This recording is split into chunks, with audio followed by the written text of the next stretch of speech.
Salam alaikum. Donc, chers étudiants et abonnés de la chaîne, dans cette présentation, je vais vous expliquer un travail à faire qui est pratiquement un travail sur le clustering hiérarchique agglomératif ou bien ascendant. Donc, pour ce faire, je vais vous présenter donc l'énoncé d'abord du travail.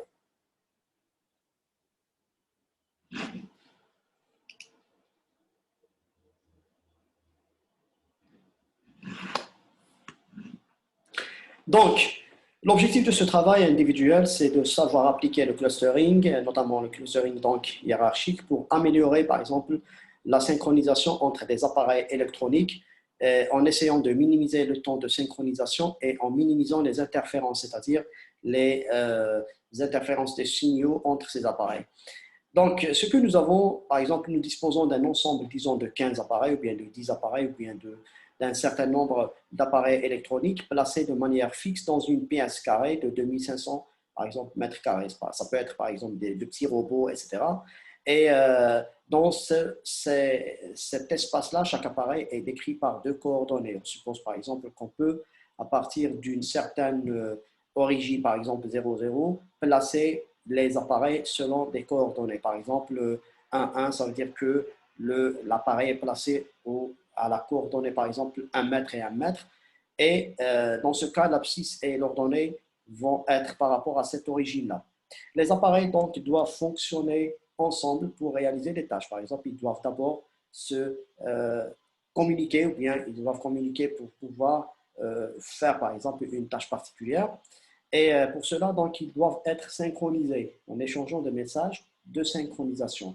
C'est-à-dire envoyer, par exemple, une certaine chaîne de caractères ou bien un certain, par exemple, nombre de données pour que les appareils puissent communiquer librement plus tard. Donc, on va supposer que la rapidité de la synchronisation dépend de la distance entre les appareils. C'est-à-dire, si nous avons des appareils, ou deux appareils, par exemple, qui sont proches l'un de l'autre, dans ce cas, ils vont se synchroniser plus vite que deux appareils qui sont éloignés. Ça, c'est naturel parce que ça va être par envoi de messages. Et on suppose également que la distance entre les appareils va également influer négativement sur le degré d'interférence avec les autres signaux qui sont bien sûr émis ou bien envoyés par les appareils. Donc, on suppose que deux appareils proches ont un fort degré d'interférence et que, inversement, si nous avons des appareils qui sont éloignés, donc dans ce cas il y aura peu d'interférences. Voilà, j'ai écrit très en pointillé. En fait, on suppose que nous avons, par exemple, là, dans cette configuration, 4 appareils qui doivent communiquer, ils doivent se synchroniser. Et une fois qu'ils sont connectés, c'est-à-dire si nous avons pour chaque appareil, au moins il est synchronisé, ou bien il est communiqué avec un autre appareil. Dans ce cas, nous aurons par exemple un graphe connexe, c'est-à-dire on n'aura pas d'appareil qui est déconnecté du réseau. Okay. Donc, qu'est-ce qui est demandé de faire ici? Donc, on suppose que on veut par exemple faire cette synchronisation de manière progressive, c'est-à-dire on doit synchroniser deux appareils à deux, etc., jusqu'à ce que tous les appareils soient synchronisés pour pouvoir travailler ou bien lancer la tâche à accomplir. Donc, on va procéder à deux modes de regroupement.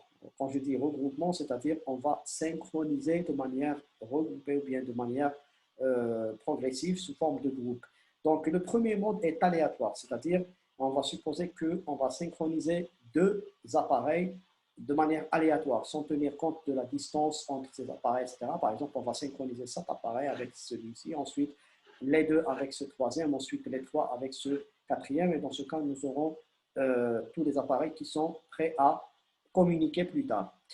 Par la suite, on va supposer qu'à chaque étape, on va regrouper deux groupes aléatoirement, c'est-à-dire si on a choisi par exemple le premier et le deuxième, ensuite, dans les étapes suivantes, on va leur ajouter un troisième, un quatrième, jusqu'à terminer ou bien jusqu'à regrouper tous les appareils. En fait, je parle ici de regrouper par rapport, ou bien je fais référence beaucoup plus à l'algorithme ou bien au clustering ou bien à la classification hiérarchique, mais de manière générale, on va dire on va synchroniser d'abord, c'est-à-dire on va synchroniser deux appareils aléatoirement, ensuite on va synchroniser un troisième, un quatrième, etc.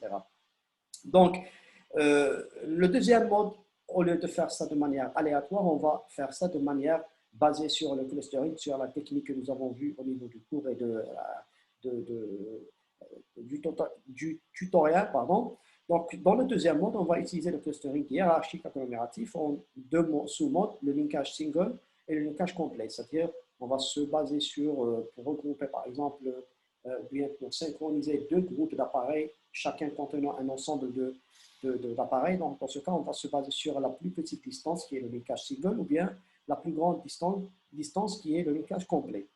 Maintenant, une fois, ou bien à chaque fois, qu'est-ce qu'on va faire? On va essayer de calculer le temps d'envoi du signal et on va calculer le degré ou bien le coût d'interférence. C'est-à-dire, on va essayer de faire ces deux calculs à la fois, puis sommer le tout pour faire des comparaisons. Donc, on fait les suppositions suivantes. La durée de synchronisation est fixe par mètre, c'est-à-dire que lorsque j'ai, par exemple, deux appareils qui sont distants d'1 mètre, dans ce cas, pour se synchroniser, il leur faut, par exemple, 2 secondes. Et une fois deux appareils ou plus regroupés, la synchronisation entre deux groupes d'appareils se fait selon ou bien seulement entre deux appareils. C'est-à-dire, on ne va pas synchroniser le total. Par exemple, si nous avons déjà synchronisé ces deux appareils-là, et nous avons également dans l'étape 2 synchronisé ces deux appareils parce qu'ils sont les plus proches l'un de l'autre, si on veut maintenant synchroniser ce groupe-là et ce groupe-là, cette synchronisation va se faire seulement entre un seul appareil du premier groupe et un seul appareil du deuxième groupe. Et c'est ça le sens également du linkage, c'est-à-dire qu'on va essayer seulement de synchroniser soit les appareils les plus proches dans le linkage single, ou bien les appareils les plus éloignés dans le linkage complet. Et dans le mode aléatoire, ça se fait de manière aléatoire, c'est-à-dire je prends de manière aléatoire un appareil de ce groupe-là et un appareil de ce groupe-là et je vais les synchroniser de manière aléatoire. Je ne choisis pas en fait de manière délibérée. Okay. Donc, le calcul de la durée de synchronisation et du degré d'interférence se base donc dans ce cas sur les appareils qui communiquent bien, qui se synchronisent. Par exemple, si nous avons, par exemple, dans ce groupe-là, deux appareils et dans le deuxième groupe, ces appareils. Donc, supposons que nous voulons, par exemple, synchroniser. Alors, je reviens après cette petite interruption. Donc, je disais, bon, je m'excuse, il y a eu une petite interruption là. Donc, supposons que nous avons, par exemple, ce groupe-là et ce groupe-là qui contiennent, par exemple, chacun deux appareils. Pour calculer la durée de synchronisation, si nous avons, par exemple, adopté le linkage single, donc la durée, ça va être entre ces deux-là. Si nous avons adopté le linkage complet, donc la durée, ça va être entre ces deux-là. Et pour ce qui est de l'interférence, la même chose. Donc, si nous avons, par exemple, adopté le linkage single, donc l'interférence, elle va être calculée sur la base de ces deux appareils seulement, et la même chose pour le deuxième cas. Et dans les deux cas, ou bien dans tous les cas, les degrés d'interférence peuvent être déduits en utilisant ce tableau-là. Par exemple, supposons que nous avons la distance entre les appareils qui se synchronisent, elle est entre 0 et 5 mètres. Donc, dans ce cas, on va avoir, par exemple, 6, par exemple, unités. Si unité, ou bien le degré serait de 6. C'est par unité de mesure, bien entendu. La même chose pour cet intervalle et la même chose jusqu'à la fin des intervalles. OK. Donc, maintenant, qu'est-ce qu'on cherche? On cherche à optimiser, c'est-à-dire choisir la meilleure solution. Donc, on va essayer d'optimiser cette synchronisation selon, en termes de temps nécessaire pour faire cette synchronisation et également en termes de degré d'interférence. Qu'est-ce qu'on va faire? On va donc tester le mode aléatoire. Ensuite, on va faire le clustering dans en deux sous-modes, pardon, ce n'est pas trois sous-modes. Donc, dépendant du type de linkage, donc dans ce cas, on va faire en quelque sorte trois expérimentations. La première, elle est aléatoire. La deuxième, elle est en se basant sur le linkage single. Et la troisième, elle est en se basant sur le linkage complet. Ensuite, qu'est-ce qu'on va faire? On va essayer de comparer et on va essayer de proposer le meilleur ordre de synchronisation. Donc, le travail à faire, bien entendu, principalement pour les étudiants et pour ceux également qui veulent le faire en dehors du contexte d'études. Donc, dans ce cas, on va d'abord préparer les données transactionnelles. Préparer, c'est-à-dire, on va essayer de positionner certains appareils. C'est-à-dire, bon, initialement, j'ai prévu de faire ça avec, que le travail soit fait avec 15 appareils, mais on peut le faire avec 5, 10, 20, 100 appareils. Donc, dans ce cas, on va essayer de les fixer. Bien entendu, on essaie de le faire en sorte que les appareils soient placés de manière séparée. C'est-à-dire, on ne va pas superposer des appareils ou bien avoir les mêmes coordonnées pour deux appareils différents. Ensuite, qu'est-ce qu'on fait? On va essayer de faire le calcul du temps de synchronisation et du degré d'interférence par une organisation aléatoire ou bien un regroupement aléatoire. C'est-à-dire, je pique aléatoirement un premier appareil, je le regroupe avec un deuxième de manière aléatoire, ensuite je le rajoute un troisième jusqu'à la fin. Donc, dans ce cas, j'aurai un certain ordre de regroupement et je vais calculer à chaque fois le temps et le degré d'interférence par sommage, c'est-à-dire par addition, on va sommer ou bien additionner le temps global et la durée ou bien la durée totale de synchronisation, donc la synchronisation, et également le temps global de synchronisation, le degré d'interférence avec le temps de synchronisation. Ensuite, on va essayer d'appliquer le clustering hiérarchique, c'est-à-dire on va appliquer la technique de classification selon le type de linkage. Bien entendu, là, comme vous l'avez vu au niveau du cours ou bien au niveau du tutoriel, on va devoir choisir un type de distance. Il faut donc définir et justifier le type de distance. Est-ce que ça va être une distance, par exemple, numérique? Est-ce que ça va être euclidien, Manhattan, etc. Il faut bien entendu justifier cette distance. Et ensuite, une fois la distance définie, on va utiliser, ou bien vous allez utiliser le clustering hiérarchique agglomératif ou bien ascendant en deux modes de linkage pour définir l'ordre de synchronisation des groupes d'appareils.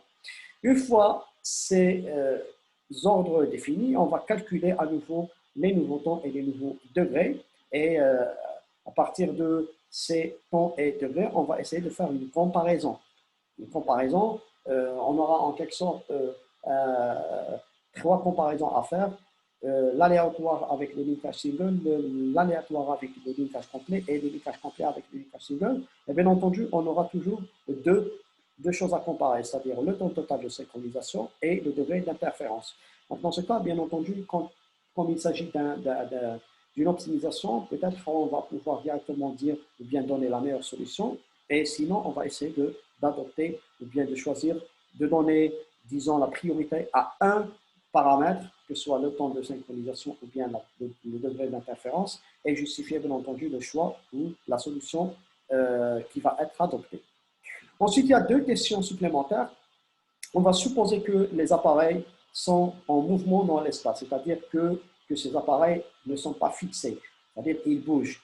Donc, ce qui est demandé ici, c'est de dire quel est l'effet de ce mouvement sur le clustering, sur les étapes que nous avons faites auparavant. Qu'est-ce qui va changer? Bien sûr, sans refaire le travail. C'est-à-dire, il n'est pas demandé de refaire tout le travail, mais tout simplement de dire que si les appareils étaient en mouvement, qu'est-ce que ça va faire au niveau de notre clustering? Qu'est-ce qu'on va changer au niveau de notre clustering? Sans donner bien entendu le détail parce qu'on n'a pas en fait les coordonnées à chaque fois de nos appareils en mouvement. La deuxième question, le linkage, vous remarquez que je n'ai pas mentionné le linkage par centroïde, donc vous allez me dire pourquoi dans ce cas, ou bien est-ce que le linkage par centroïde peut être appliqué à cette situation, sinon vous allez justifier la réponse. Alors, pour rendre ce travail-là, puisque ça c'est un travail à faire principalement pour les étudiants, donc vous devez donc faire ce travail de manière individuelle. Le travail doit être rédigé sous forme d'un rapport au format Word que vous allez convertir vers le PDF. Et le rapport doit contenir obligatoirement une page de garde qui mentionne le nom, prénom, etc. C'est une page vide dans laquelle vous n'aurez que ces choses-là. Et ensuite, dans les autres pages, vous allez mettre les étapes du travail, les calculs, les tableaux, etc. Ensuite, le rapport doit être envoyé à cette adresse-là, même pour ceux qui veulent le faire et qui veulent avoir mon avis dessus, ou bien même une note dessus. Donc, ils peuvent me l'envoyer à cette adresse-là, au plus tard le jeudi 10 septembre 2020 à 23h, c'est-à-dire la journée du 10 septembre et non pas le 11 septembre. Et s'il y a des questions, bien entendu, vous pouvez les adresser toujours à cette adresse-là. Voilà, donc j'espère que le travail est clair. Donc, comme d'habitude, vous avez accès à ce PDF-là en dessous de la vidéo. Et si vous avez toujours des questions, vous pouvez toujours me les poser par commentaire ou bien à travers mon adresse email. Et je vous souhaite un bon travail et à la prochaine, Inch'Allah.